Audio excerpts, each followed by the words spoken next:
Nah, oke, kembali lagi bersama saya di Movil A, dan kali ini saya ada informasi yang sangat menarik sekali untuk kita bahas bersama atau untuk kita ulas bersama pemirsa, di mana akhir-akhir ini Pak Jokowi itu kan selalu diserangkan oleh lawan politik beliau. Nah, sedangkan Pak Prabowo ini malah dapat dukungan yang solid loh dari lawan politik Pak Jokowi. Padahal kan kalau kita mau bicara lawan politik beliau berdua, ini kan adalah orang-orang yang sama, adalah kelompok-kelompok yang sama. Nah, kenapa ini kok tidak fair, kok tidak objektif? Kenapa cuma hanya Pak Jokowi yang diserang? Kenapa Pak Prabowo tidak? Kan seperti itu. Padahal kalau kita mau tadi ke belakang, kalau kita cuma hanya katakanlah berangkat dari kecewa atau sakit hati karena kalah di waktu Pilpres kemarin, ini kan yang seharusnya diserang itu kan adalah Pak Prabowo, mirsa. Hadirnya Mas Gibran, ini kan pasti kan tidak lepas dengan hadirnya Mas Gibran kan di kubu Pak Prabowo kan. Ini kan yang menentukan sebagai wapresnya Pak Prabowo ini kan bukan Pak Jokowi. Ini kan mutlak keputusan partai dan juga keputusan Pak Prabowo kan seperti itu. Dan kemudian yang melamar Mas Kaisang, Mas Gibran, ya kan? Ini kan juga Pak Prabowo. Kenapa Pak Jokowi yang diserang seperti itu? Kan seharusnya ini juga yang diserang itu kan adalah Pak Prabowo juga, pemirsa. Nah, kenapa sekarang itu hanya Pak Jokowinya saja yang diserang, dengan Pak Prabowo itu malah dapat dukungan yang penuh? Ini ada rencana apa dari lawan politik beliau berdua? Ibarat pengamen ini. Ya, ya. Pengamen itu kalau terus di jalan itu dia main depan mobil atau depan motor dikasih uang, dia nggak main terus. Kalau didiamkan dia kan pergi sendiri. Nah, ini kan yang marah ini kita anggap aja sebagai pengamen ya. Ya, ya. Pertama kalau soal kebisingan itu memang dunia tempat kita hidup sekarang ini, karena setiap orang punya kebebasan di ujung jarinya untuk menulis apa saja yang dia mau. Bahkan sekarang ada TikTok di mana orang bisa membuat video apa saja yang dia mau. Dan itu yang saya setuju tadi dari Bro Lim nih, supaya udahlah itu dibiarkan aja lah. Karena itu realitas dunia kita sekarang ini. Tapi jangan kemudian terbawa, kayak misalnya contoh kasus saja, orang mempersoalkan ijazah Pak Jokowi itu. Sampai sekarang kan ada yang masih pergi ke pengadilan segala macam. Terus dia merasa karena Pak Jokowi nggak datang atau nggak kirim lawyer, ini artinya benar katanya. Maka begini. Jadi nggak, itu orang kan mutar dengan dirinya sendiri aja. Iya. Apa urusannya mesti Pak Jokowi klarifikasi ke pengadilan? Dia udah ikut pilkada dari Solo 2 kali, Jakarta presiden 2 kali. Terus harus datang ke orang itu, ke pengadilan. Tapi orang itu sur gitu loh. Jadi tiap hari bikin siaran langsung, tidak datang lagi katanya. Ini artinya kan benar kita katanya gitu. Jadi ini putar dengan dirinya sendiri. Dia sibuk sendiri. Banyak itu, kayak misalnya bikin akun ya kan, Pupu Papa apa namanya itu kan. Oh ini benar katanya, inilah buktinya. Itu artinya sudah terjadi perpecahan. Ini otak dia sendiri, kita nggak tahu. Sibuk aja. Dan macam-macam ya, dia kembangkan ya kan. Ya apa soal orang naik ke private jet dan sebagainya gitu. Ya kalau bicara perbandingan gitu, ada pejabat Indonesia yang nggak merasa bersalah naik private jet berkali-kali. Ya kan, pada saat dia masih menjabat atau pada saat dia sedang menjadi kandidat, itu dua-duanya itu problematik gitu Bang. Iya. Nah, tapi itu jadinya ribut begitu. Jadi, nah inilah ya perdebatan yang kehilangan substansi. Saya kira ya suatu hari memang juru bicaranya harus lebih mantap supaya nyisir yang begini-begini itu. Jangan ada orang yang merasa tiap hari itu benar hanya karena jempolnya di atas toilet kadang-kadang. Dia nulis yang enggak, terus di bawahnya ada ribuan komentar. Dia bilang, wah itu mantap itu katanya. Lanjutkan katanya. Dia sendiri sur. Dia ini lagi addicted dengan dopamin aja. Ini otaknya itu lagi kena candu sebenarnya. Jadi memang banyak yang begitu sekarang di dunia ini. Tapi ya udahlah, memang dunia tempat kita hidup kayak begitu kan. Dan itu menjadi sumber dari hiburan orang kadang-kadang, nggak apa-apa gitu. Tapi elit nggak boleh begitu. Elit ini harus gandrung kepada rekonsiliasi, kepada upaya untuk membangun kembali pembelahan yang terjadi kita akhiri, karena pembelahan-pembelahan yang tidak berarti, karena sentimen pribadi, karena problem pribadi itu mulai kita hilangkan. Kalau kita berbeda itu dalam negara demokrasi, sebaiknya kita berbeda gagasan, dan perbedaan gagasan itu ada tempatnya. Kita bisa menulisnya itu dalam konstitusi partai, ADART partai kita. Sehingga nanti begitu kita punya pejabat publik, dia punya pandangan yang berbeda. Soal makan bergizi, ya kan? Soal pajak, soal impor ekspor, soal hilirisasi, apakah kita pro kepada mengirim bahan mentah atau ngolah sendiri. Itu ada teori ekonomi di belakangnya, Bang. Dan enak kalau berdebatnya itu, keluarlah angka-angkanya. Kalau hilirisasi terjadi, keuntungan kita sekian triliun, sekian billion US dollar. Tapi kalau kita tidak, ini akan keuntungannya sekian, efeknya ini. Enak kan dengarnya, Bang. Ini enggak, kadang-kadang yang diributkan ini enggak kecewa, ya tersinggung. Tidak produktif. Dan sekarang bangsa kita harus sana. Saya menganggap Pak Prabowo itu akan mengembalikan itu, Bang. Karena beliau orang yang tidak pernah soal pribadi itu jadi persoalan. Beliau orang yang longgar hatinya. Nggak pernah dendam sama orang, nggak pernah nyimpen, nggak pernah memusuhi orang. Dan dia orang yang sudah melalui ini dengan dahsyat, Bang. Bayangkan, Bang, 98 itu, saya sebagai anak muda ya, setelah melihat dia sebagai hero, tiba-tiba dia kena semua macam tuduhan, Bang. Menculik, kudeta, segala macam semua. Dulu tuh kalau ada bom di Papua, OPM lagi nembak, itu anak buahnya Prabowo. Ya. Dulu begitu, Bang, sakit. Dan dia udah lalu itu, dan dia anggap itu udah selesai. Sekarang ini kita bersatu, ayo jadi negara besar yuk. Songsong Indonesia Emas 2045 ini banyak generasi muda kita ini yang perlu pekerjaan, perlu tempat untuk mengekspresikan dirinya, membangun bangsa yang besar ini. Ayo kita satu ke situ. Bukan berarti bahwa kemudian orang tidak boleh ngeritik pemerintah, mengkoreksi kebijakan. Itu ada tempatnya, Bang. Gitu loh. Kita juga waktu dulu belum ada sosial media, Bang. Nggak seenaknya tiap pagi dia bangun pagi belum apa-apa dia keluar pagi-pagi di situ. Mesti riset dulu. NGO zaman dulu, Bang, riset dulu.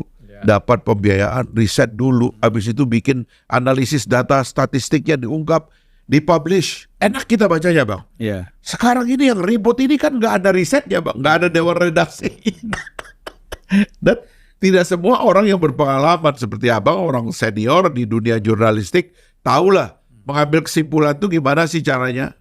Fakta itu dibaca kayak apa sih. Sekarang itu udah liwat semua, Bang. Nah, karena itu saya kira ini waktu kita elit-elitnya itu jangan terganggu sama itu.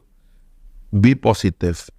Ini presidennya mau kita bersatu dan Pak Jokowi sudah merintis dengan Pak Prabowo persatuan ini. Ayo kita gabung untuk bersatu. Bukan untuk bersekongkol dan melakukan kejahatan ya. Untuk bersatu demi bangsa ini dengan fungsi kita masing-masing. Kita bikin profesional lembaga negaranya, kita bikin pejabatnya semakin bertanggung jawab. Itu kita lakukan bareng-bareng. Saya kira itu yang nanti bisa membuat kita ini jadi mikir juga gitu. Ngapain sih? Saya ada teman-teman di sosial media itu akademisi, Bang. Gelarnya doktor, ya kan? Dan katanya pernah nulis buku juga. Saya sedih ngelihatnya itu karena akhirnya dopaminnya ini yang bekerja. Sur itu gitu loh. Jadi hari-hari nyari sur. Ya. Dan akhirnya dia cuma melayani ya yang kacau-kacau lah begitu. Nah, padahal ini kan harusnya mereka berkontribusi lebih positif untuk menulis gagasan-gagasan yang solid tentang itu dan kita diskusikan secara matang. Sebab harusnya memang, Bang, di masa depan harus ada jalan bagi gagasan-gagasan baik masuk ke dalam kebijakan. Karena itulah saya sendiri kan cenderung untuk teman-teman tuh saya dorong, ayo bikin partai, ayo masuk partai, bikin riset di partai, tulis buku, bikin gagasan baru. Itu baik bagi Indonesia ke depan, Bang. Pelembagaan gagasan-gagasan itu. Saya kira itu, Bang. Jadi sebenarnya tidak ada yang perlu dihebohkan atau diributkan kan. Begini, Bro Lim, ini kan sering sekali di media sosial ini kita lihat seolah-olah wah, Prabowo mau ketemu Mega nggak mau, kan gitu. Jadi berkali-kali Prabowo minta ketemu Ibu Mega menolak, belum mau menerima. Jadi seolah-olah memposisikan PDIP ini sebagai yang sangat penting, ya kan? Perlu ya, tapi kalau penting kan belum tentu kan. Nah, sehingga ini kan tadi yang namanya kita sebut tadi apakah pengamen namanya, yang kecewa namanya, ini kan semakin seolah-olah mereka ini mendapat angin dengan isu-isu seperti ini. Nah, apa benar ini? Pak Prabowo ini sebenarnya kepingin sekali bertemu dengan Ibu Mega. Saya nggak punya data mengenai itu, Bang Julvan. Tetapi logiknya, Bang Julvan, kalau menurut saya ya, kalaupun itu terjadi permintaan-permintaan tadi oleh Pak Prabowo kepada Ibu Mega, mungkin sebelum Pilpres lah. Oh, sebelum Pilpres ya. Tapi harusnya setelah Pilpres, saya belum pernah dengar ada cerita seperti itu. Kalau saya lihat sih sebenarnya, bagi Pak Prabowo, dia tentu ingin semuanya bergabung bersama-sama membantu dia karena tantangan besar yang kita hadapi sebagai bangsa untuk menuju negara maju ini. Tetapi lebih penting lagi bagi Pak Prabowo adalah siapapun yang bergabung harus satu barisan sama dia, harus satu visi sama dia, harus sama-sama tujuannya dengan dia, nggak boleh punya selera sendiri. Kalau mau taruh menteri juga nggak bisa, menterinya harus loyal kepada yang naruh. Harus tetap kepada Pak Prabowo semuanya. Loyal kepada presiden. Harus loyal kepada presiden, karena itu nggak mungkin. Nah, pengalaman Pak Jokowi 10 tahun menjadi presiden itu kan juga memperlihatkan bahwa ada saja partai-partai yang kemudian menganggap bahwa orang-orang yang dia tempatkan dari partainya di kementerian itu harus loyal kepada dia. Seharusnya kan dia yang harus menugaskan dan menegaskan kepada kadernya itu untuk kamu saya taruh menjadi menteri di tempatnya Pak Jokowi, kamu harus loyal kepada Pak Jokowi, gitu. Harusnya seperti itu, Bang Julvan. Karena memang ya begitulah seharusnya di negara kita, di negara yang mempercayai kita dengan sistem republik seperti hari ini, bahwa presiden itu begitu harus menjadi leader utama begitu untuk menyelesaikan semua persoalan. Nah, pembantunya ya harus loyal kepada dia, jangan loyal kepada ketua umum partai yang menempatkan menterinya di sana. Nah, saya juga percaya bahwa Pak Prabowo pasti akan memprioritaskan semua parpol yang betul-betul mau percaya dan mempercaya dia untuk memimpin. Jadi kalau ada parpol datang kepada dia ingin bergabung dengan syarat macam-macam nih Bang. Misalnya syaratnya saya harus menteri yang saya mau ini dan orangnya harus ini. Terus syarat keduanya saya nggak mau terima wakil presidennya. Saya rasa berat lah itu Bang. Gitu loh. Bagaimana mungkin gitu seorang Pak Prabowo harus mengakomodir orang yang datang untuk mendikte mendikte hal yang harus menjadi privilege-nya dia untuk dia eksekusi sendiri gitu. Itu udah nggak mungkin menurut saya. Siapapun atau sebaik apapun orang itu, kecuali dia memang desperate sekali, bahwa dia sekarang masih 40%, ada partai 11% menawarkan untuk bisa 51% supaya dia majority, mungkin dia masih bisa lah didikte dengan permintaan-permintaan seperti tadi. Tapi kalau posisi Pak Prabowo hari ini, logiknya bagaimana Bang?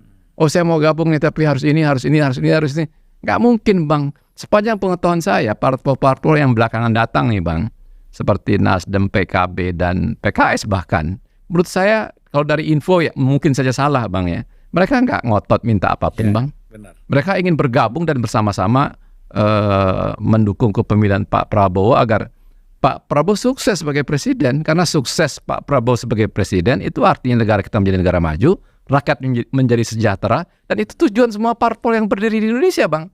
Itu kira-kira yang ada di benak 3 parpol terakhir yang ikut mendukung Pak Prabowo gitu. Jadi kalau saya ibaratkan ya situasi hari ini sebenarnya seperti, kalau dikecilkan nih Bang, seperti kayak sepak bola kita. Sepak bola kita ini masih aja meribut. Ada saja orang-orang yang masih meributkan soal naturalisasi. Gitu. Itu kan gak masuk akal Bang. Mereka kan kalau mereka pengamat sepak bola atau mereka orang yang mau concern dengan sepak bola, artinya mereka bisa lihat bahkan negara seperti Prancis. Oke, mungkin saya rasa cukup pemirsa terkait dengan penjelasan Bang Fahri ya. Seperti apa komentar kalian pemirsa, tulis di kolom komentar, dan sekali lagi pemirsa jangan lupa tekan tombol subscribe-nya biar kalian juga tidak ketinggalan informasi-informasi terbaru dari channel ini. Dan salam demokrasi dan salam NKRI.